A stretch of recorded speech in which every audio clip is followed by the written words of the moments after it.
only let us focus on the Word of God today. Alam ko pong ito po'y hindi nalalayo sa series ng ating influencer. At ngayon po may sasabihin si Lord. Amen. Prophetic gesture na to. We are claiming na, declaring na talaga naman ang JTG Manila papapuntahin sa iba't ibang bansa. So ngayon, to follow up yung dinideclare sa atin ni Lord, makikinig po tayo ng salita ng Diyos. Walang iba pong gagamitin kundi ang ating senior pastor. Hindi rin po nagpalit ito ng relihiyon. Our senior pastor, let us all welcome Reverend Belen Ramos. Malakas pong palakpak sa Panginoon. Assalamualaikum. Malay ko sa inyo. Ayan. May kwento ho itong damit na ito eh. Nakalive tayo, no? Diba, hindi ko nakikwento. Pero nakakatuwa po, no? Dahil talagang marami ho sa atin na nag-participate at talagang nakakatuwang makita ang iba't ibang mga bansa na ating pong ipinapanalangin na maabot natin ng gospel ni Lord. Amen? Handa po ba kayo mag-aral ng Word of God? Amen? Welcome sa Mission Sunday natin. I think this is our 3rd year. 2nd year natin nagko-costume, pero this is our 3rd year ng ating pong Mission Sunday. So, sa mga hindi po nag-costume, okay lang din po yan. Walang problema. Baka yan talaga yung mission field kung saan ka man inilalagay ni Lord. Pero salamat po sa mga nag-effort na bumili pa ng damit, no? Kinuha yung kurtina ng bahay nila. Ngayon, nahanap ng nanay mo yung cobre kama ninyo. Okay, salamat po. Si Nanay Meli, ang galing, oh. Talaga naman, di ba? Korean-Koreana ang dating. Okay, so kakatuwa po, no? Because it represents something. It is a prophetic gesture na nagnanasa po ang church na ito na gamitin worldwide. Amen? Sabi mo sa tayo mo, welcome sa Mission Sunday. Okay? Okay, let's open our Bible in Romans chapter 10, verse 13 to 15. Handa na ba kayo makinig ng salita ng Diyos? Amen. Romans 10, verse 13 to 15. Kaya sabi ng Bible, for everyone who calls on the name of the Lord will be saved. Pakipindot. Sabi niyan, ang lahat ng tatawag sa pangalan ng ating Panginoong Diyos ay maliligtas. Naniniwala kayo doon? Kapag tayo tumawag sa pangalan ng ating Panginoong Hesus, meron pong kaligtasan sa lahat ng mananampalataya sa Kanya. Amen? At tayo po ngayon ay nakatitiyak na tayo ligtas sapagkat nanampalataya tayo sa pangalan ni Jesus. Amen. Pero napakaganda ng tuloy ng talatang ito sa Romans chapter 13 verse 14. How then can they call on the one they have not believed in? Paano sila tatawag? Kasi sabi, ang sinumang tatawag sa pangalan ng Panginoon ay maliligtas. Ngunit paano sila tatawag kung hindi mo na sila nanampalataya? And how can they believe in the one of whom they have not heard? Paano naman sila tatawag o mananampalataya doon sa hindi naman nila napakinggan? And how can they hear without someone preaching to them? And how can anyone preach unless they are sent? As it is written, how beautiful are the feet of those who bring good news. Pwede bang sabay-sabay natin basahin yung how beautiful are the feet? 1, 2, 3, go. How beautiful are the feet of those who bring good news. Sa ating pong pagpapatuloy ng series Influencer, sabi sa tabi mo, you are an influencer. Ang ating pong topic ngayon ay Mission Influencers. Okay? Sabi mo sa katabi mo, Mission Influencers. Tayo lahat ay sandaling yumuko, tayo manalangin. Hallelujah. Pwede ba taas natin ang ating kamay? I feel the anointing of the Lord right now. Amen. Meron pong ini-stir up si Lord sa ating mga puso.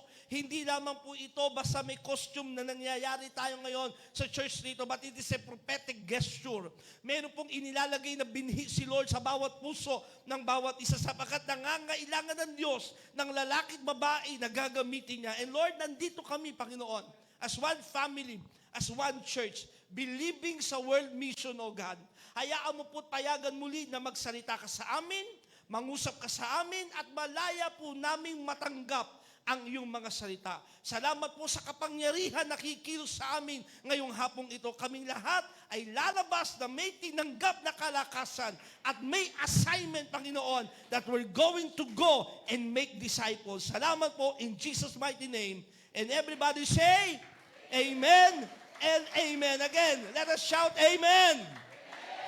Tayo po lahat ay makakaupo. So, mission influencers. Balikan lamang ho natin, no? Para lalo natin maintindihan yung gustong iparating sa atin ng Diyos sa oras na ito. Okay? Ako po ay nag-costume, ngayong itong suot kong ito, ay Muslim, no, na damit. Bagamat tinry ko talagang mag-Pakistan, pero ganito naman din usually ang damit ng Pakistan. Kasi po, nangangarap po ang yung pastor, kasama ng aking asawa, na makapunta ho kami ng isang bansang Muslim, Pakistan. Actually, yung bansang yon ang aming tinatarget na mapuntahan para masyaran. No? Yung po nilalagay ng Panginoon sa aming puso. At ang nakakatuwa, no, bago pa po, ito no, matagal ko nang nasa heart ito, minsan naliligo ako. At ay kwento ko na ito, naliligo ko habang nag-worship ako kay Lord, biglang nangusap sa akin ng Panginoon. At ang sabi niya sa akin, anak, paano kung ipadala kita sa ibang bansa para magmisyon? Alam niyo, sabi ko, yes, Lord. Bilang sabi sa akin ni Lord, follow up na sagot niya, paano kung sa bansang Muslim na maaring hindi ka na makabalik? Ako, bila akong napahinto. Hindi na ako makapag-yes, Lord, agad. Ang sabi ko lang ganito, Panginoon, kung yan ang kalooban mo sa akin, ihanda mo ang aking asawa at mga anak. Yun lang ang nasabi ko. At nung lumabas ako sa kwarto, nakatuwalya pa ako eh. Sabi ko kay Mami, Mami, ayan ang si Lord. At yun ang sinabi ko sa kanya, Mami, kung darating ang time na ako ay ipadala ni Lord sa ibang lugar at hindi niyo ako makasama sa mga panahon na yon, at kung ang aking panganay, si Gail, that time si Gail pa lang yung aming anak, ay magdidibu at wala ako, ipakita mo na lang yung picture ko na sinasayaw ko siya nung baby pa siya. So alam niyo, umiyak ako noon nung sinasabi ko yun. Kasi totoo yun sa aking puso. Na Lord, I'm willing to die for my devotion. Listen to me, church. Wala ito sa slide, but ito yung pangungusap ni Lord sa akin kagabi. Do not die for your religion, but die for your devotion. Hindi tayo dapat mamatay sa isang reliyon. Ito mga gantong costume, may kalakip itong reliyon. Pero wala tayo sa reliyon, kaya kaya natin itong isuot. Sabi po sa Pablo, ako'y naging malaya sa mga malaya, ako'y naging bilanggo sa mga bilanggo, ako'y naging Hudyo sa mga Hudyo, ako'y naging hintil sa mga hintil, para lamang sila'y maabot. Hindi po nawawala ang inyong pagiging Kristiyano dahil nagsuot ho kayo ng kanilang national costume. Amen? Nandiyan kayo? Hindi nawala ang ating pananampalataya kay Kristo dahil nagsuot ka lamang ng kanilang damit.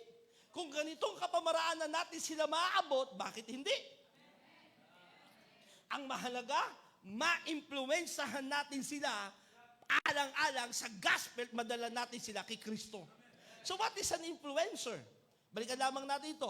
An influencer, the power to affect the decisions of others because of his or her authority, knowledge, position, or relationship with his or her audience. Kapag ikaw ay influencer, meron kang kapangyarihang makapag-apekto ng kanyang desisyon. Kaya kung meron bang influence na dapat tayong gawin sa mga tao na magbabago ng kanilang desisyon, ay yung desisyong ibigay nila ang kanilang buhay sa Diyos ng mga Diyos, sa Hari ng mga Hari, sa Diyos na magliligtas sa kanila. Amen ba? Hindi ho natin kailangan ibigay ang influensya sila sa mga bagay na walang halaga. Kung meron mang pinakamahalagang dapat nating impluensyahan sa tao, walang iba kundi makilala nila si Kristo. Now, what is a mission? What is mission? Kasi, mission influencer, at nandito ngayon tayo sa Mission Sunday. Tama? So, what is a mission? Mission, described as the action of the believer. So, ito'y isang aksyon. Pag sinabi mong misyon, ito ay action word. Hindi ito isang salitang naglalarawan lamang na wala kang gagawin. Kundi ito ay isang aksyon ng mga believer ni Kristo to take the gospel of our Lord Jesus Christ to the unreached people of the world. Pag misyon, dala-dala mo ay ang salita, ang mabuting balita ni Kristo sa mga taong hindi pa nakakarinig ng gospel. Nung hindi pa nila natatanggap si Kristo sa kanilang buhay. So mission goes beyond proclaiming the gospel. Hindi lamang pangangaral, kundi discipling and establishing men in the life of faith in Christ Jesus. Pagdidisipulo po ang pagmimisyon. Hindi lang tatayo ka sa harapan, mangangaral ka at magpipreach, kundi ang mga greatest influencers and missionaries in the world. May mga in-establish silang mga lalaki at babae na na-impluensyahan nila na ngayon ay mga Kristiyano na rin. Na nanganak na marami pang Kristiyano hanggang nagkaroon ng mga organization. Amen? Sabi mo sa katabi mo, tinawag tayo ni Lord para magmisyon. Amen? So, influencers and mission. Magkasama dapat yan. Kasi pag magmimission ka, kailangan may impluensya kang dala sa kanila. Amen? Ang mission mo is to influence them to bring them to Christ. At ang tawag ko sa mga ganung tao ay missionary. Okay? What is a missionary? The word missionary comes from the Latin word mito, which means to send. The Greek equivalent is apostelos, or apostelo. Apostles is a word we translate today as missionary. A missionary then is someone sent with a commission from a higher authority to spread the gospel to places where they are yet to receive or to hear the gospel. Pag sinabi pa ng missionary, ay kasing kahulugan ng apostol. No? Kasi yun yung salita na Greek na salita, apostelo. Nang ibig sabihin, you are sent, ikaw ay ipinadala, na may layunin ka na ipangaral si Jesus, ipangaral ang mabuting balita. Kaya hindi pa pwedeng i-claim mong missionary ka, pupunta ka sa ibang bansa, at doon magtatrabaho ka, tapos hindi ka namang mag-establish ng tungkol kay Lord. Hindi tawag sa'yo missionary, tawag sa'yo OFW. Kasi ang missionary is with the intention, pupunta na ibang bansa, ang kanyang intention hindi para magtrabaho. Kasi yung iba, magmimission ako po, Pastor, pag-pray nyo ako, pupunta po ako ng Canada. Pero pagpunta doon, nagtrabaho, tapos kung may opportunity lang, saka mag-mission. Pero missionary ganito, kaya pupunta sa ibang bansa, ang intention niya, paano ko mag-establish ng kingdom ni Lord dito. At kaya magtatrabaho para lang suportahan yung mission field. Magkaiba. Hello? Hindi yung pumunta doon para magtrabaho at pag kami pagkakataon, magmimisyon. Ang missionary, iba ang kanyang mindset. Nandito ako sa lugar na ito kasi may mission ako. Amen? Pastor, di ba kalat na ang gospel sa buong mundo? Kailangan pa ba ng misyonaryo hanggang sa panahon ngayon? Di ba nandiyan ang internet, nandiyan na ang TV, ang dami ng mga misyonaryo. Ang totoo po, no, ito yung tanong, are Christian missionaries still needed today? Kailangan pa ba ng mga misyonaryo sa panahon ito? The answer is, there are still 6,500 unreached people groups in the world. Meron pa pong mga grupo, tribo, mga komunidad, 6,500 po yan, na mga tao na hindi pa po kailanman nakarinig ng gospel. That means that roughly 2.2 billion have never heard the gospel in their own language, and there are less than 2% believing Christians in their community. Pastor, anong ibig sabihin niya, Pastor?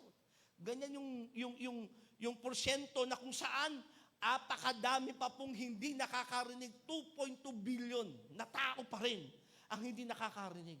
Pastor, ano sa akin yan?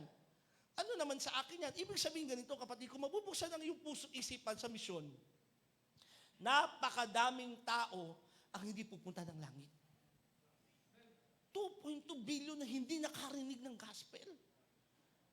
Na hindi man lang nila narinig yung mabuting balita na ginawa ni Kristo sa krus ng Kalbaryo. At sino may tungkulin na ipangaral yon? Sabi mo sa katabi mo, tayo. Tayo mga nakaalam ng salita ng Diyos. Amen? Tayo na handang magsabi na, Lord, here am I, send me. Amen ba? Ang world mission ay nasa isip ng Diyos sa simula't simula pa.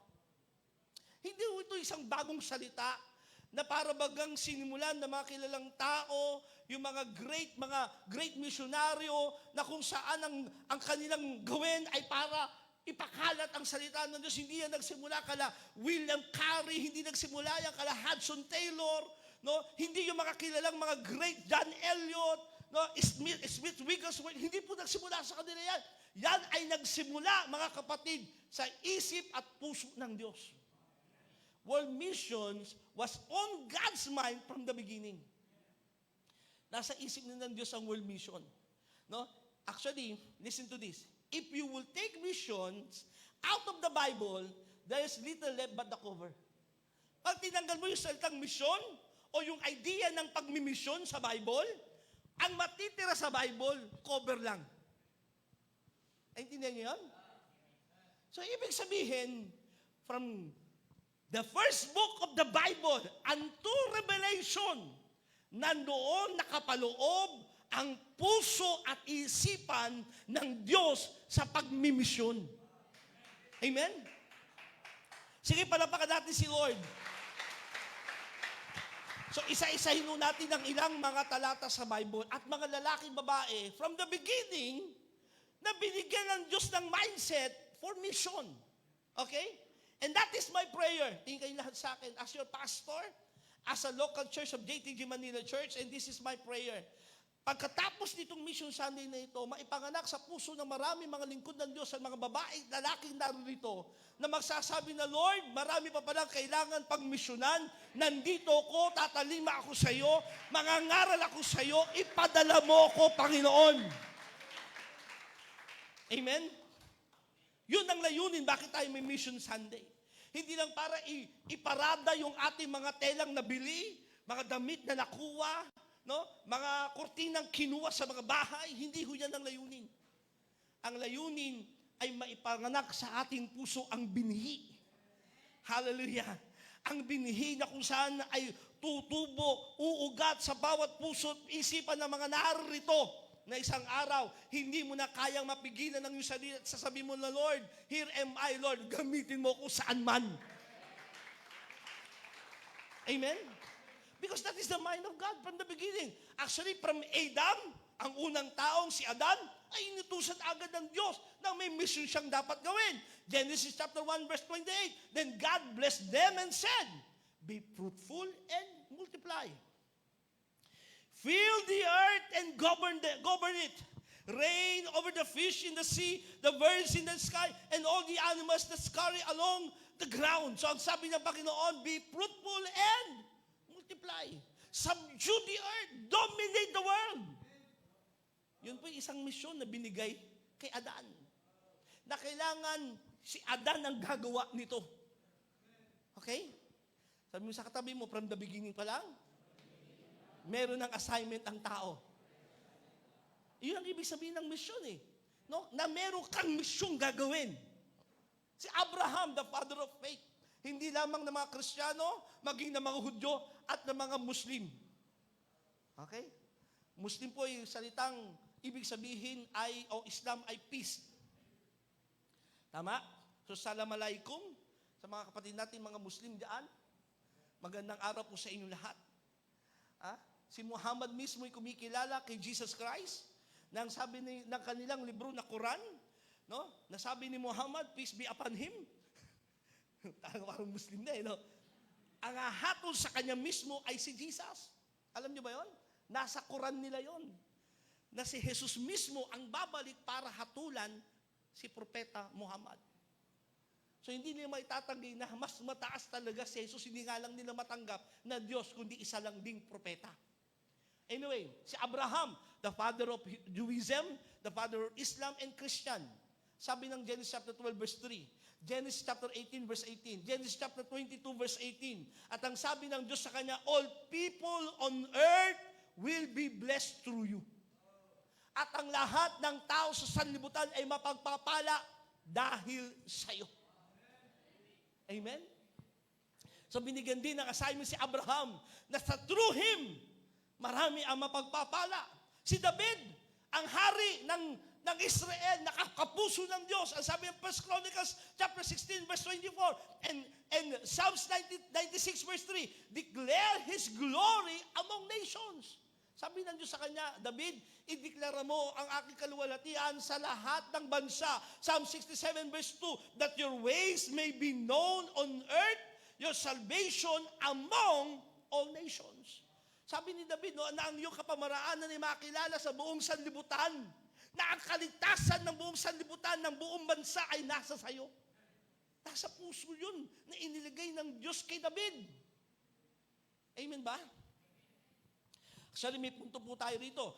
Isa-isahin lang muna natin yung mga binigyan ng world mission ni Lord. World mission hindi lang yung kanilang maliit na komunidad, kundi buong bansa. King Solomon, nung idinedicate yung templong kanyang ginawa sa 1 King chapter 8 verse 60, that all the peoples of the earth, na lahat ng tao sa buong mundo, may know that the Lord is God and there is no other. Na malaman ng buong tao sa buong mundo na merong iisa lamang Diyos at wala ng ibang Diyos. Buong mundo. Sabi sa atin yung buong mundo. Si Isaiah, isang propeta, isang great prophet of God. Isaiah chapter 49 verse 6, I will also make you a light for the Gentiles, that you may bring my salvation to thee. Sabay-sabay basahin. That you will bring my salvation to the ends of the earth. So yung world mission mula kay Adan, subdue the earth, pangunahan mo ang buong mundo, sakupin yung buong mundo, ganun kay Abraham, kay David, kay Solomon, kay Isaiah. Buong mundo, world mission. Kaya sabi mo sa katabi mo, hindi ka lang pang Manila.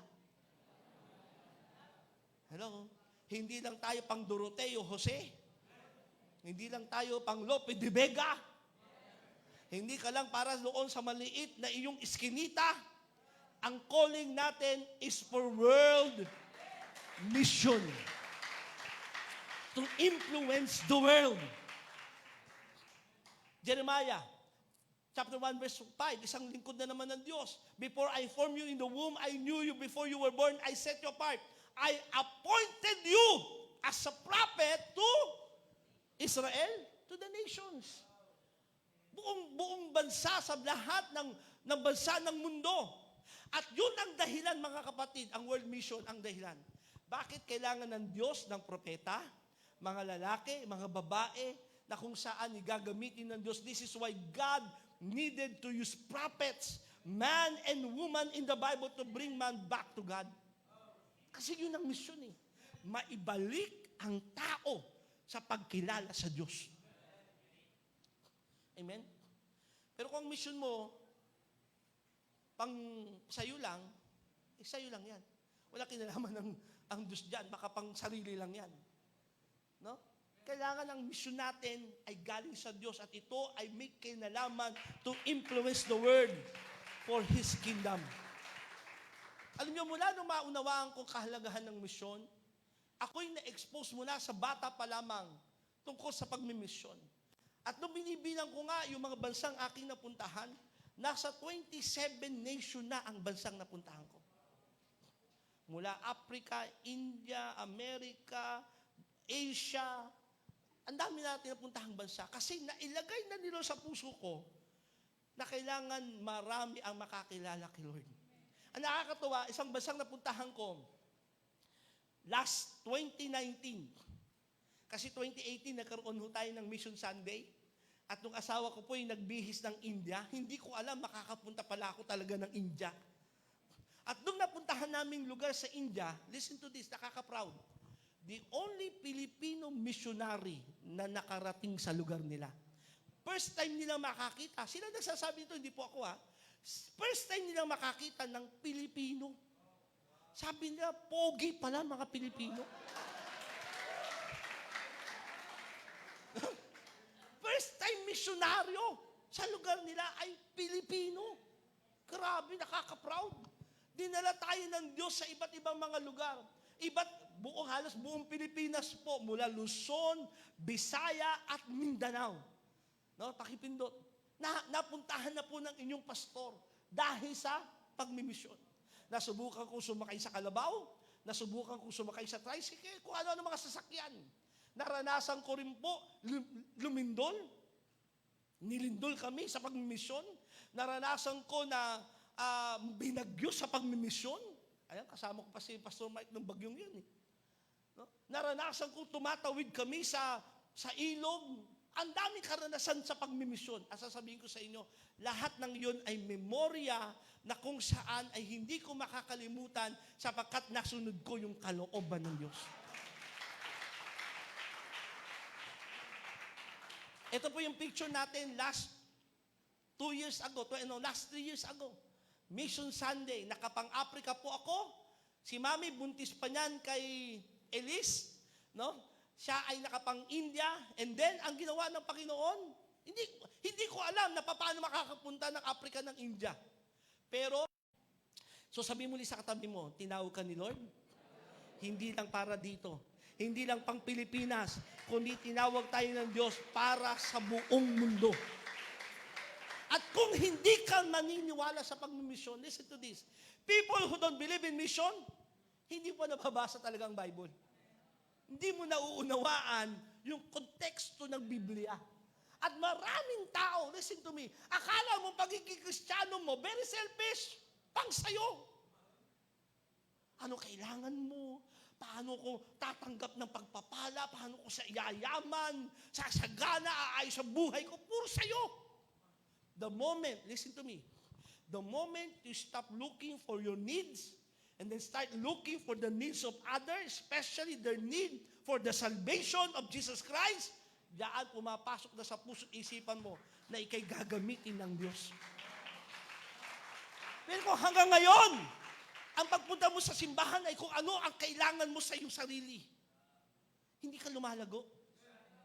Kasi ang Bible mismo nagtuturo, mga kapatid, ng pagmimisyon. Kaya kung hindi ka niniwala sa pagmimisyon, itapon mo na yung Bible mo. Hindi mo kailangan yan. Kasi ang Biblia punong-puno, mga kapatid, ng mga tao, mga lalaki at babae na tumugon sa pagmimisyon. Siyempre, wala na tayong pinaka-number 1 example ang ating Panginoong Yesus. Nung siya'y naging tao, anong sabi? Sa Luke chapter 19, verse 10, for the Son of Man came to seek and to save the lost. Naparito ang anak ng tao para humanap at magligtas ng taong naliligaw. Nandiyan kayo? May mission siya eh. Meron siyang dahilan. Bakit siya nagkatawang tao na iniwan niya ang langit? Iniwan niya ang kanyang trono nang sabi ng Biblia, kapantay niya ang Diyos. Hindi niya ipinagpilitan ang kanyang pagiging kapantay ng Diyos. Pwede siya magreklamo na, bakit ako ipapadala? Hindi, kundi siya'y nagpakababa at may mission siya. Iligtas ang tao. Amen?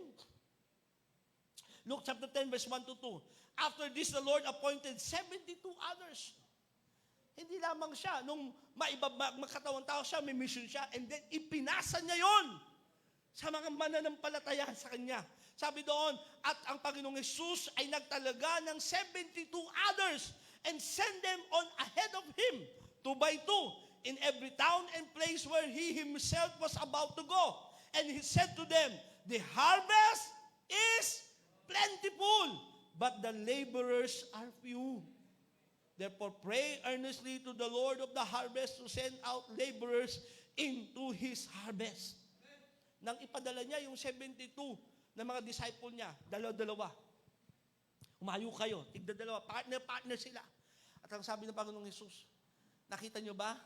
Ang daming aanihin. Kokoonti ang mag-aani.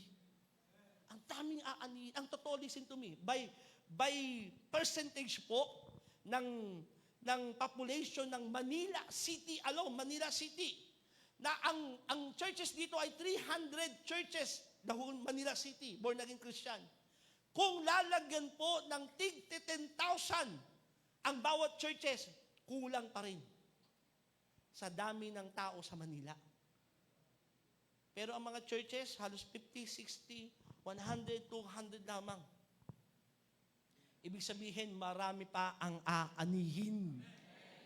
Kaya, listen to me, tingin kayo lahat sa akin, dapat mahinto na sa konsepto at isipan mo ng pagiging Kristiyano para sa'yo lang. Bakit ka ba pinalalakas ni Lord? Bakit ka ba niya dinideliver, binabagong buhay? Bakit ka niya nilalagyan ng kanyang kapangyarihan? Bakit ibinuhos niya ang Holy Spirit sa'yo? Sa atin, bakit? Para tayo manginig, tapos hallelujah, tapos ano? Hello? Kung tayo iniligtas ng Diyos para lamang pagsamba, listen to this, ha? Kung iniligtas tayo ng Diyos para lamang sambahin si Lord, dapat nung maborn again ka, namatay ka na agad. Para sa langit, perfect ang pagsamba mo. Naintindihan niyo? Kung ang pagsambay, pag-aaral lamang ng Bible, theology, to know more about God. Nung matanggap mo si Jesus, namatay ka na uli. Kasi pagdating mo ng langit, perfect theology makikita mo doon. Hello? Kaya ka pa buhay hanggang ngayon. Nang kayo makakilala kay Lord, marami mang pagsubok pero nagsusurvive ka. Kasi may assignment ka.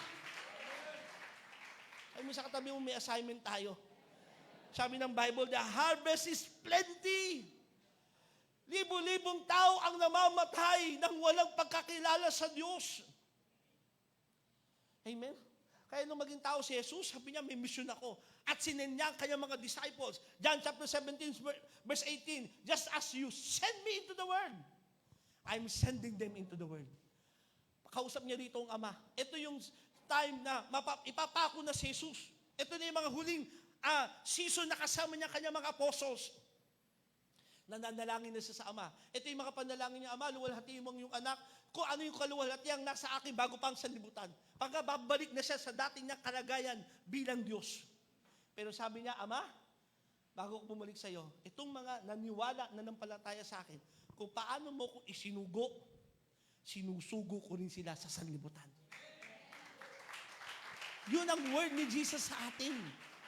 Na tayo ay para ipangaral siya sa buong mundo. Bakit? Ano ba ang puso ni Lord pagdating sa misyon? 1 Timothy chapter 2 verse 4, who wants all people to be saved and to come to a knowledge of the truth.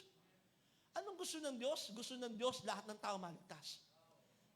Ano man ang lahi niyan, ano man ang itsura niyan, yan may sarat, yan may matangos ang ilong, yan may maputi, yan may kayumanggi, yan may maitim. Mayaman bang bansa, mahirap na bansa, ano man ang kanilang kalagayan sa buhay, kailangan sila'y makakilala sa Diyos at maligtas sa katotohanan. Yan ang puso ng Diyos. At kung gusto mo na maging malapit sa puso ng Diyos, maging kapuso mo siya at anong puso ng Diyos, lahat ng tao maligtas. Amen? Nawa, habang pinapangaral po natin ng mga salitang ito, binubuksan na ni Lord ang puso mo sa pagmimisyon. Huwag kang mag-alala. Listen to me, church. Huwag ko tayong mag-alala sa pagmimisyon. Dahil nakita na ng Biblia, nakita na ng propeta ang katagumpayan ng pagmimisyon. The ultimate success of the rescue operation that is global mission was glimpsed by John the Beloved. Nakita ni John the Beloved yung tagumpay ng pagmimisyon. Kaya ang sabi niya dito sa Revelation chapter 7 verse 9, tingnan niyo po itong talatang ito. Then he saw, John the Beloved saw, a great multitude that no one could count from every nation, tribe, people, and language standing before the throne in the throne of the Lamb. Nakita ng John the Beloved na kung saan nakatayo sa trono ng anak ng Diyos, sa trono ng kordero ng Diyos, ang iba't ibang mga lahi, iba't ibang mga bansa, iba't ibang mga lingwahe, sila'y sumasamba doon sa kordero ng Diyos. Ibig sabihin, mga kapatid, hindi lang puro Pilipino ang maliligtas. Kasi yung isang reliyon na nasa Pilipinas, sila lang daw maliligtas. Di pagdating ng langit, puro Pilipino lang ang maliligtas. Eh sabi ng Bible, every nation, every tribe, every people, every language. Pero paano mangyayari yan, mga kapatid? Itinalaga ni Lord ang mga lalaki at babae na bibigyan niya ng tapang, bibigyan niya ng espiritu, ng passion at ng burden na magpapagamit sa Diyos sa huling panahon. At nawa, sabi mo sa katabi mo, ako yun. Ulitin mo, sabi mo sa kanya, tayo yun. Amen? Yung talagang may tapang. Hello? Hindi yung pupunta ka lang ng kanto para mag-share. Takot na takot ka na. Paano pa sa ibang bansa? Tama? Hindi ka lang pupunta para mag-share sa kapitbahay mo. Ba't ako? Bakit ako? Di ba? Sabi sa'yo ni Lord, anak, sabi ni Lord sa'yo, puntahan mo yung kaibigan mo, sharean mo ngayon. Totoo lang, matagal nyo na narinig yung salitang yan. Dinidinay nyo lang. Bakit, Lord? Bakit ngayon? Maglalaro kami ng Mobile Legends. Ano ko sisiran? Ayun, talaga di masisiran. Maglalaro kayo eh. Nandiyan kayo? Matagal na yung assignment na ito sa atin eh. Dinidinay lang ng marami. Kaya huwag kayong matakot kung kayo inuutusan ng Diyos, kung kinukonvict kayo ng Panginoon, mangaral, maghamon. Hello, naipakita kapangyarihan ng Diyos, sila may sakit, sila may karamdaman, ano man ang kanilang lahi. Nalala niyo yung kwento ko? Nasumakay ako rito, pang uwi ng Parañaque. No, galing ko sa gawain, humarin ko na po, parang pawis na po eh. Ayan. Galing ako rito, pauwi ako ng Parañaque, sumakay ako ng taxi, pumara ako. Pag sakay ko ng taxi, yung nagdadrive ay isang Lebanese. No? Paano ko nalaman? Kinausap ko, siyempre. No? So sabi ko, where are you from? I'm from Lebanon. Sabi niya, what is your religion? Sabi niya, I'm a Muslim. Oh, sabi ko, may I ask you something? Sabi ko sa kanya, kasi sisimula na akong conversation. Sisimula na akong sharean siya. Sabi ko, how can a Muslim go to heaven? And be in Allah, be with Allah. Sabi niya, be a good person and you will become, you can go to heaven. Sabi ko sa kanya, kasi alam naman natin ganitong conversation bilang pastor. Sabi ko, how will you know that your good is good enough to go to heaven? Paano malalaman? Sabi kasi niya, no, Tagalogin ko po para yung iba naman dyan. Tanong ko sa kanya, paano ka pupunta ng langit pag Muslim ka? Sabi niya, gumawa ka ng mabuti. Sabi ko, paano malalaman yung paggawa mo ng mabuti, sapat na para pumunta ng langit, may bilang ba yung mabuting gawa? Sabi niya sa akin, well, Allah knows, Allah knows. Sabi ko, what is the example of doing good? This is the good. Feed the poor, give help to the needy, sabi niya ganyan. Puro itong pagtulong. Sabi ko, if that is doing good, and doing good is going to heaven, and then mostly people who will go to heaven are rich people. Kung ang pagtulong sa mahirap, sa mga nangangailangan, ang paggawa ng mabuti, karamihan pupunta ng langit, alam niyo, mayaman. Kasi silang may kakayanang makatulong. Tama? Well, Allah knows, Allah knows. Sabi sa kanya, did you know us as Christians, we go to heaven not because of our goods. We go to heaven because of Jesus Christ who was sent by God to be our Savior. And if you will have faith in Him, you will be saved. Well, Jesus Christ is just a prophet. Sabi niya, prophet. Sabi ko sa kanya, nakita ko siya, patotoo ko ito, no? Alam na nung iba to. Nakita ko siya, habang nag-uusap kami, conversation, nakita ko yung cellphone niya, hawak niya lagi, habang nag-uusap, tingin siya ng tingin, nagdadrive, hawakan, titignan na naman niya, dadrive, titignan na naman niya. Sabi ko, why are you keep looking at your cellphone? Sabi niya, because I'm waiting for my son to call me. It's been 3 months now that we missed communication. Nag-click yung aking isip. Dumating sa akin yung tapang. What if I will ask to my Jesus that today, before I will go down to this taxi, your son will call you.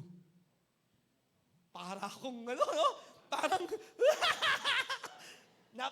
sabi ko, Lord, taya na yung pangalan mo rito. Parang ganon. Sabi niya, if that will happen, I will believe in your Jesus. Eto na, bumabiyahe na kami. Nagpe-pray na ako, Lord. Lord. Siyempre, sinabi ko na yun eh. Sinakalala ng kwento kong to. Sabi ko, Lord, Panginoon, ano ka? So, tingin pa rin siya ng tingin. Habang nag-uusap kami tungkol sa trabaho niya, paano sila nakahiwalay ng kanyang anak, paikot na kami ng Lopez. Lopez na. Yung malapit na kami sa bahay namin. Nagpe-prepare ko, Lord, Lord, Lord, Lord. Magpapark na dun sa kotse sa tapat ng bahay. Lord, wala pa rin tawag. Alam niyo, totoo, be honest, I just want to be honest. Wala siyang natanggap na tawag. Wala. Pero ito yung maganda. Naniniwala ko. Nung pagbaba ko, tingnan ko siya. Sabi ko, until you go to your next destination, you will receive the call. And there's something in his spirit na alam niya, may tapang itong lalaki ito para hamunin ako. So there's something that he believed that I don't believe. Nanya kayo? Kasi pag ikaw ay naniniwala sa isang bagay na totoo mong pinapaniwalaan, kaya mong itaya ang lahat. Hello? Marami sa atin kaya natatakot ka eh. Natatakot kang mangaral, matatakot kang magsalita, kasi ikaw mismo hindi naniniwala sa bagay na iyong ginagawa. Kaya wala kang conviction. Hello? May mga pagkakataon, nagpipreach ako sa kalsada. No?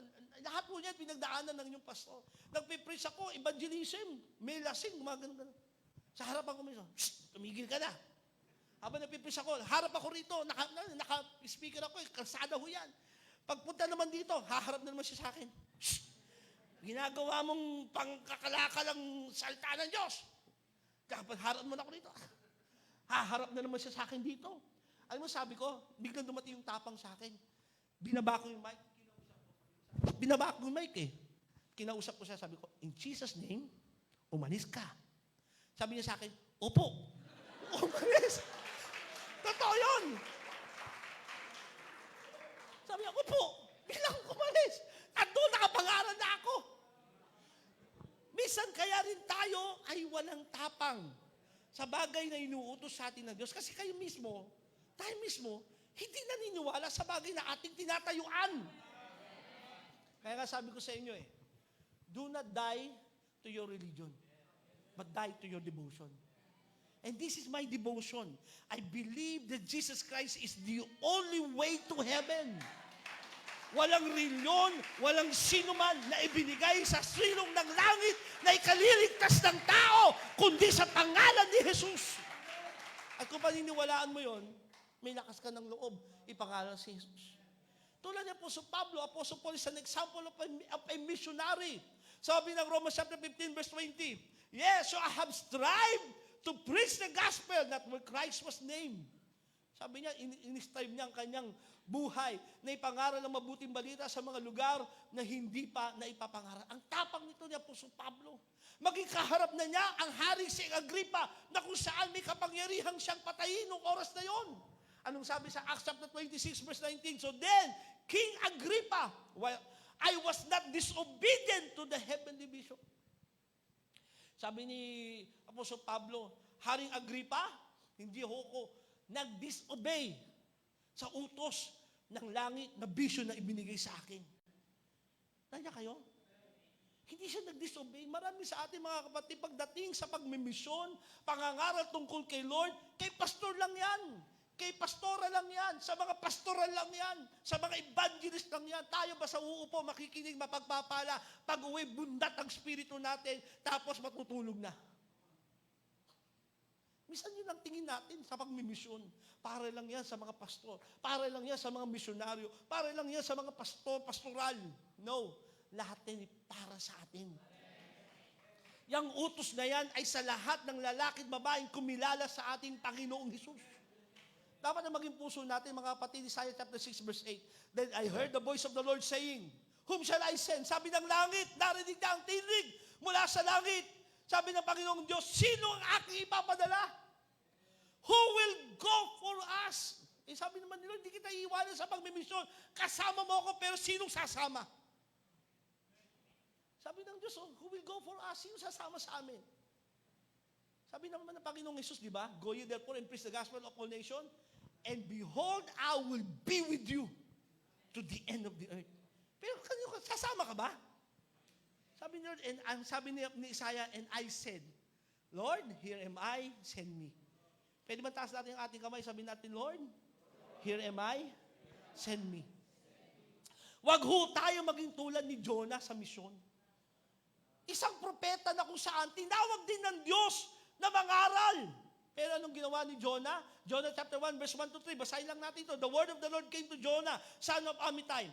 Go to the great city of Nineveh and preach against it because its wickedness has come up before me. But Jonah ran away from the Lord and headed for Tarshish. He went down to Joppa where he found a ship bound for that port. After paying the fare, he went aboard and sailed for Tarshish to flee from the Lord.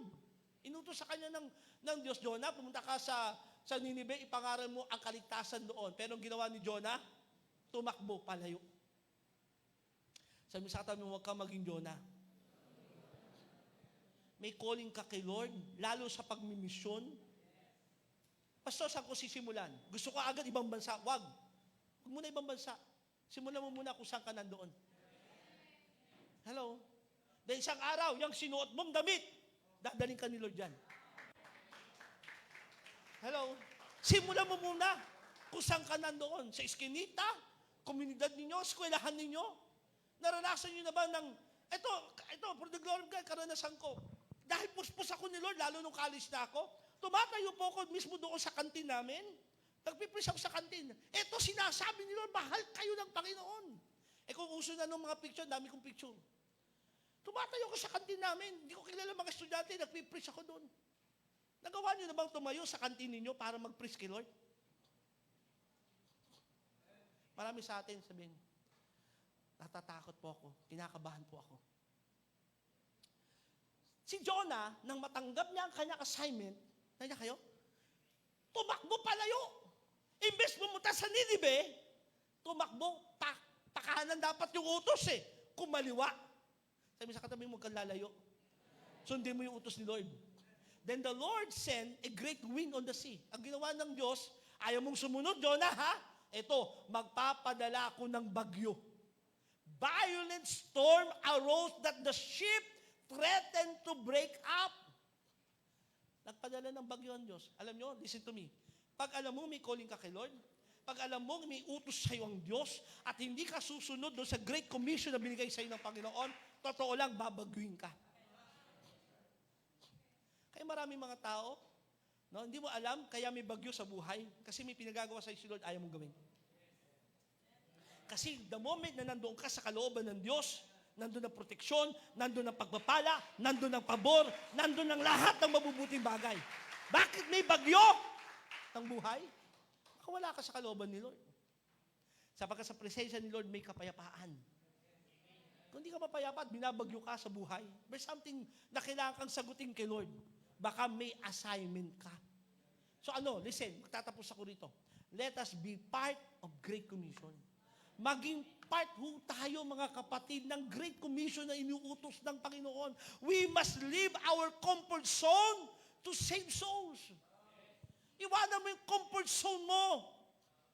Kami po ang comfort zone namin mag-asawa, Parañaque, doon kami lumaki, doon na kami tumanda, doon kami nag-aral, no? Sa bilis, sa aming kinalakihan, pero iniwan namin comfort zone namin dahil alam namin ito ang aming assignment. At darating ang time, hindi ko alam kung kailan, baka alisin din kami ni Lord sa Maynila at daling kami sa another assignment namin. Wala sa amin yun. Hindi kami yung masusunod sa aming kalooban. Kami ay lingkod ng Diyos at susunod lamang kami kung saan man kami ipapadala ng Diyos. Kung yan man ay sa Pakistan, kung yan man ay sa ibang bansa, o sa Pilipinas, hindi ko alam. Basta, ang sa aking puso, sa aming mag-asawa, Lord, kung saan man yon, ang mahalaga, kasama ka namin. Amen ba? Ano ang Great Commission? Matthew 28, verse 18 to 20. Then Jesus came to them and said, all authority in heaven and on earth has been given to me.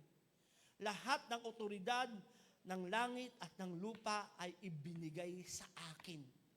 Ibig sabihin, huwag kang matakot sapagkat ang kasama mo ay may authority, may kapangyarihan, na sa kanyang pangalan, makapagpapagaling ka ng may sakit karamdaman. Sa kanyang pangalan, mga demonyo'y lalayas. Kaya mo kahit ang bagyo mapa-stop. Totoo po, may paniniwala at pananampalataya na pati ang bagyo, ang ulan, o anumang bagay, dahil kasama mo si Lord. Amen ba? Kaya mo utusan ng pagpapala, lumapit sa iyo eh. Kung naniniwala ka kung sino ang Diyos na nasa iyo, magugulat ka sa kapangyarihang meron sa iyo. Amen? Kaya sabi ng Panginoon, all authority is given to me. Huwag kang matakot kasi kasama mo siya eh. Go ye therefore and make disciples of all nations. Hindi lang para mangaral, kundi magdisipulo. Hindi lamang sa Pilipinas, but all nations, baptizing them in the name of the Father and of the Son and of the Holy Spirit, and teaching them to obey everything I have commanded you. At yun ang ginagawa natin sa church na ito. Itinuturo natin lahat ng inuutos ng Diyos na kailangan natin sundin sa Kanya. At ang pangako naman ni Lord, surely, I am with you always to the very end of the age. Kasama niyo ko, sabi ni Lord. Huwag kang matakot. Be an influencer for Jesus. Be a world missionary that will influence people, tribe, nation, language na lalapit sa paanan ng Panginoon. Huwag kang matakot. Bakit? Sabi ni Lord, Great Commission, ibig sabihin, kasama mo si Lord sa mission. Amen? Sabi ni Lord, go! This is God's command. Our mandate as disciples of the Lord Jesus Christ is to propagate the gospel. Ipangalat ang salita ni Lord. Anong sabi ng Romans chapter 10, verse 13 to 15? Balikan natin ito. Dito ako magtatapos. For everyone who calls on the name of the Lord will be saved. How then can they call on the name, the one they have not believed in? And how can they believe in the one of whom they have not heard? And how can they hear without someone preaching to them? And how can anyone preach unless they are sent? As it is written, how beautiful are the feet of those who bring good news. Ang magandang paa, ang pinagpalang paa, ibig sabihin ng paa, yung pinupuntahan mo, yung nilalakaran mo. Pinagpala ang lugar na yung pupuntahan. Pinagpala kung saan ka dadako dahil may dala kang mabuting balita ng kaligtasan. Amen? Be an influencer for Jesus. Tayong lahat ay tumayo. Alam niyo, pag may mission, isang adventure. No? Pakipindot. The adventure of Christian mission. Grabe. Kasi exciting. Lalo kung ikaw ay yung taong mahilig sa yung exciting sa journey. Wow. Mararanasan mong bahain. Ito po, yung picture namin, pumunta kami sa isang mission. No? Kailangan lulusong kami ng dagat. May mga pagkakataon, nakwento ko na po ito, nag-mission kami. Listen, mahigit 12 times yung aming gulong ay naplat. 12 times. Meron, dito lang, mula dyan sa pader na yan, pag ganun, flat na naman yung gulong namin. Naranasan namin makaranas ng mga parang minuto. Naranasan namin kami sinalubong ng NPA, sinalubong ng military, ako ano-ano. May mga aswang, multo, mga witchcraft, ang dami. Pero nandun yung adventure eh. Nandiyan kayo? Nandun yung adventure sa pagsunod kay Lord. Pero huwag kang matakot, sabi ni Lord, I will be with you. Amen? Sabi sa tabi, huwag kang matakot. Kasama mo si Lord. Amen? So, be a world influencers for Jesus through mission. Amen? Handa ba kayo mga kapatid? Si rito magsasabi, Lord, here am I. Send me. Come on, church. Let us shout, Lord, here am I. Send me. Use me. Hallelujah, sa pangalan ng Panginoong Hesus. Hayaan mo, O Diyos, ang simbahang ito ay mapuno ng mga lalaki at babae na ang puso nila ay para sa pagmimisyon. Gusto ko pong idagdag ito, mga kapatid. Habulin niyo ako, media. Isang bagay that we can participate is through giving of mission. Financial giving is a great way to participate in Great Commission. Sabi ng 2 Corinthians chapter 9 verse 10, pakipindot, hanapin niyo ito, nandun ako sa 49, number slide. 2 Corinthians chapter 9 verse 10, He who supplies seed to the sower and bread for food will supply and multiply your seed for sowing and increase the harvest of your righteousness. Sabi dito, He who supplies seed to the sower. Ang nagbibigay doon sa nagtatanim ng binhi, nagbibigay ka ng binhi sa nagtatanim. Mga lingkod ni Lord, mga misyonaryo, mga humahayo, at nagbibigay at nagtatanim ka sa kanila. Pangako ni Lord, no? Your seed will multiply. You will increase the harvest in your life. One way to participate in Great Commission is to giving your mission. Bakit, Pastor? Parang pera-pera naman yung usapan na yan. Hindi po. Si Apostol Pablo mismo may sabi, no? Yung tinatawag na mission giving. Philippians chapter 4, verse 15 to 19. Pangako ni Lord sa magitan ng kanyang lingkod na si Apostol Pablo. Tingnan niyo ito. As you know, you Philippians were the only ones who gave me financial help. Sabi niya, pinagmamalaki niya mga taga-Pilipos, sabi niya, alam niyo naman mga taga-Pilipos, na kayo lang ang sumusuporta sa akin financial. When I first brought you to the good news and then traveled on from Macedonia, no other church did this. Wala na ibang church na tumulong sa akin sa pagmimission ko, pagtatravel ko. Even when I was in Thessalonica, you sent help more than once. Sabi niya, kayo mga taga-Pilipos, hindi lang isang beses niyo ako tinulungan. Kahit na nasa Thessalonica ako, tinulungan niyo ako. I don't say this because I want a gift from you. Rather, I want you to receive a reward for your kindness. At the moment, I have all need and more. I am generously supplied with the gifts you send me with Epaphroditus. They are sweet-smelling sacrifice that is acceptable and pleasing to God. At ito pangako ni Lord sa mga nagbibigay sa misyon. And my God will supply all your needs according to His riches Lord. in glory in Christ Jesus. Marami sa atin, actually ako po, this is my life verse, Philippians 4:19. Nung kinakasal kami ni Mami, ito yung verse na sinabi ko sa kanya, sa pulpito. Sabi ko sa kanya, and my God will supply all our needs according to His riches and glory through Christ Jesus. Bakit? Sa puso ko alam ko, gagamitin ako ni Lord bilang lingkod niya at magmimisyon. Kaya sabi ko sa asawa ko, Mami, sa pulpito yan ha, sa video ho namin ng kasal namin yan. And my God, sabi ko sa kanya, will supply all our needs. Para sinasabi ko sa kanya, vows ko ho ng kasal namin. Dahil naglilingkod ako sa Diyos at misyonaryo ako ng Panginoon, ang Diyos ko ang magsusupply ng aking pangangailangan. Kaya sa mga nagbibigay sa misyon, ngayon ay Mission Sunday, Church, be generous to our mission giving. Meron tayong mission upgrade, meron tayong sapang palay na kailangan ngayong ayusin na church. Grabe ginagawa nila sa atin.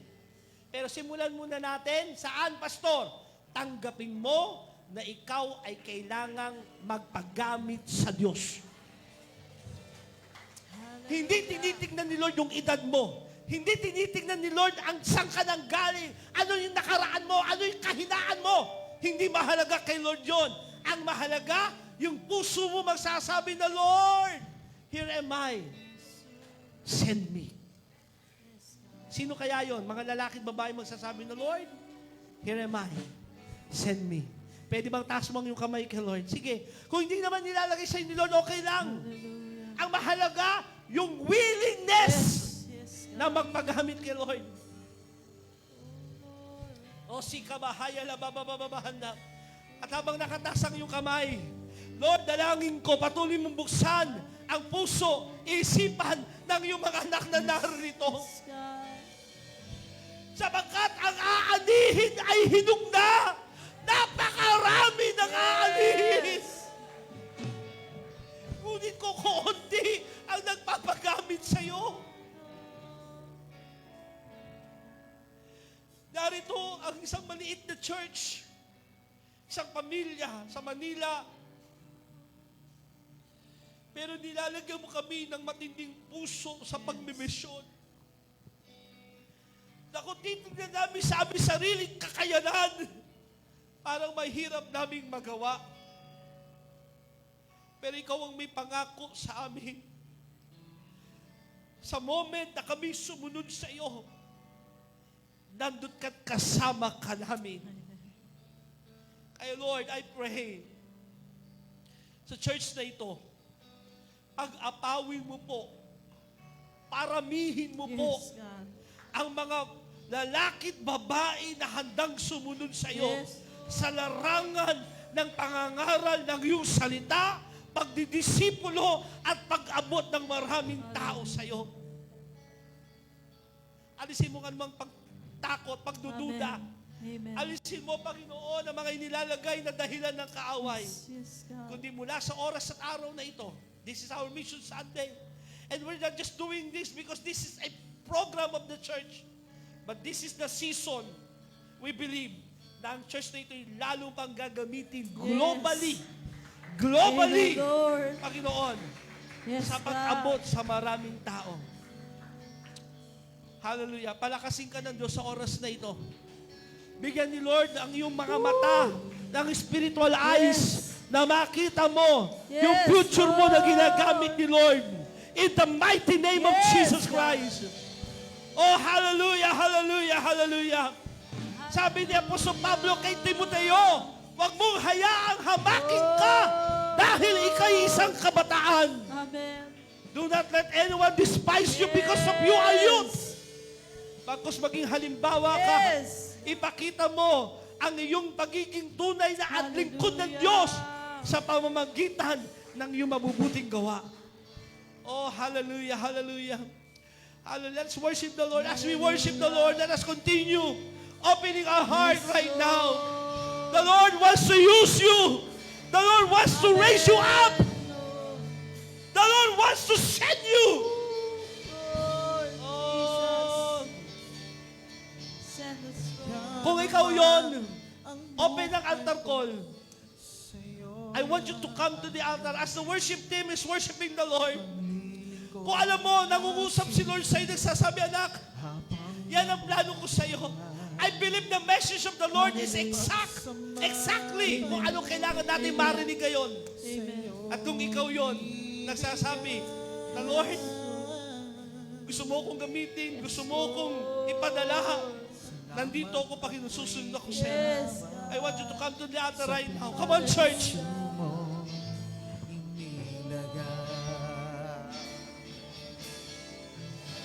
Kaya naman ang Come on! Come on! sa'yo'y aanay, maglilingkod at susunod habang nabubuhay. Ang pagsamba at papuri sa'yo'y ibibigay. Yes! Hallelujah. Thank you, Lord. Salamat ako'y Thank you, Lord. tinawa Yes, God. at sa puso Mga lumapit sa harapan na nagsasabi na Lord, mga lumapit sa harapan na nagsasabi, Panginoon, ipadala mo ako, gamitin mo ako. Ngayon pa lamang, Hallelujah. ngayon pa lamang, pinalalakas ka na ni Lord. Yes, Lord. Ngayon pa lamang, mararamdaman mo na ang kapangyarihan ng Santong Thank you, Espiritu Lord. sa iyong buhay. At Thank mula you, sa Lord. oras at araw na ito, Hallelujah. may pagbabago kung paano mo tinitignan ang paglilingkod. Hallelujah. May pagbabago kung paano mo tinitignan ang buhay na pinagpala. Hindi ito buhay na masagana sa pera, kundi buhay na masagana sa pagsunod sa kalooban ng Diyos. O si kabahayan na mabababahan na. Oh, hallelujah! Tawag mo ako sa aking Yes! pangalan. In the name of Jesus. Pinili mo Amen. mula sa karamihan. Ang buhay ko'y pinatawad sa kasalanan. At pinagpala mo luhusan. Kaya naman ang buhay ko sa'yo'y aalay. Maglilingkod at susunod habang nabubuhay. Ang pagsamba, papuri sa'yo'y bibigay. Oh, sika bababahay. Salamat ako'y tinawag at sa puso mo'y ibinigay. Hallelujah! Kaya naman ang buhay ko sa'yo'y aalay. Hallelujah! Maglilingkod Oh, sikaya labahanda, yala bababababahanda. habang nabubuhay. Amen! Ang pagsamba, papuri sa'yo'y ibibigay.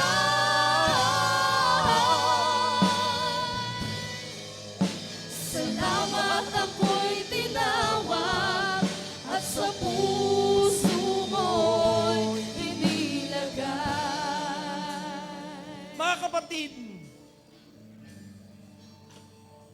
kung meron mang isang bagay na maaari tayong gawin bilang isang Kristiyano sa buhay na ito, isang bagay na nakasentro hindi sa mga bagay na makamundo, kundi nakatuon sa paglilingkod at para sa kaluwalhatian ng Diyos. Alam niyo kung ano yon na pwede natin gawin? Walang iba kundi pagmimisyon.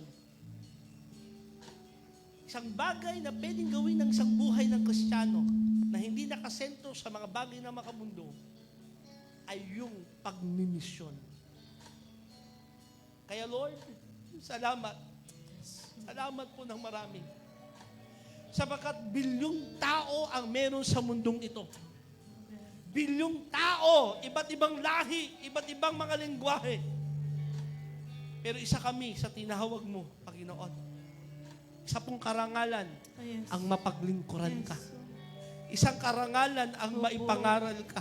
Amen. Isang karangalan Amen, ang Lord. maitaas Amen, Lord. ang iyong pangalan.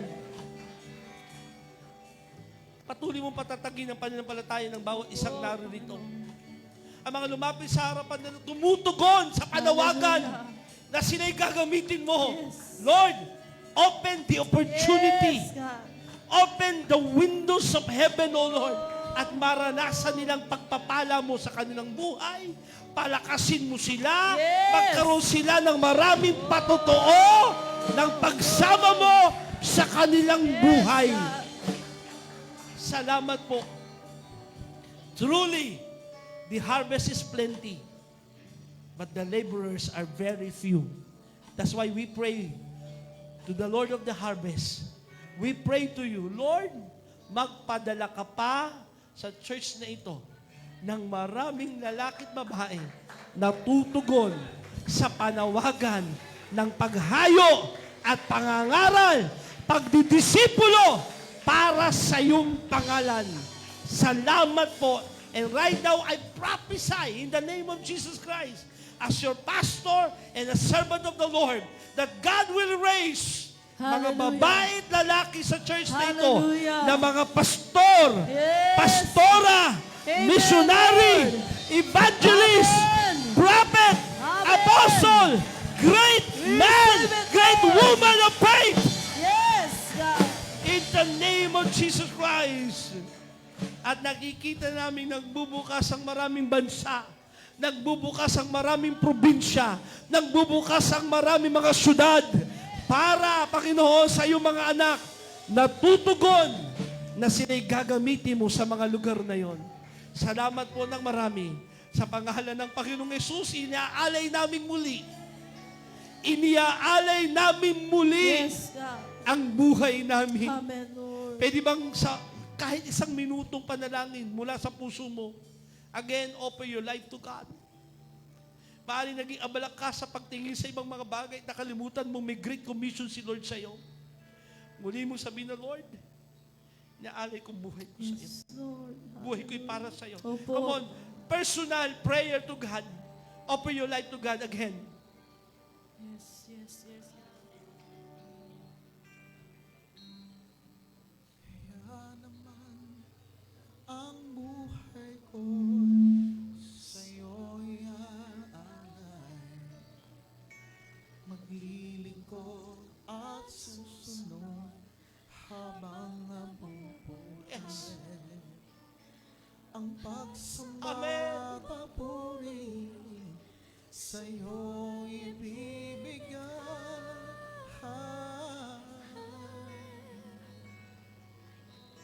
Salamat ako'y tinawag at sa puso mo'y inilagay. Church, today is March 7. Mark that date in your life. Because today, you make a prayer and covenant to God that your life is not for you. Hindi na para sa iyong buhay mo, kundi para kung paano ka gagamitin ng Panginoon. Today, you make a decision, March 7, na gagamitin ka ni Lord sa larangan ng pagmimisyon.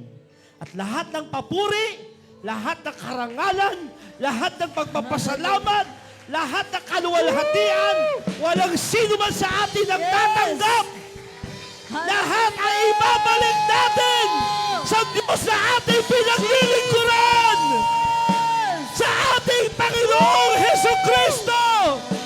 Hallelujah! Woo!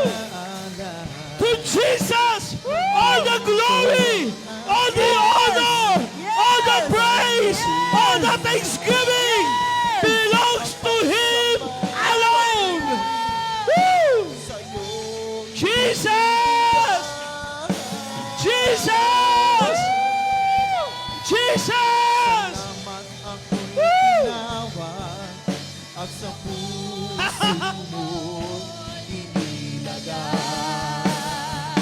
Kaya naman! Kaya naman ang buhay ko sa'yo'y aalay. Maglilingkod at susunod habang nabubuhay. Ang pagsamba papuri sa'yo ibibigay.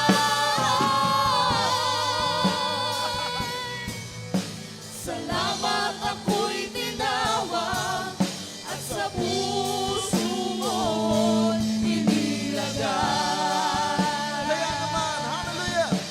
Kaya naman ang buhay ko sa'yo'y aalay.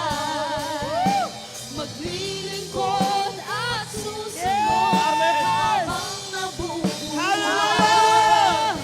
Ang pagsambang papuri sa'yo ibibigay.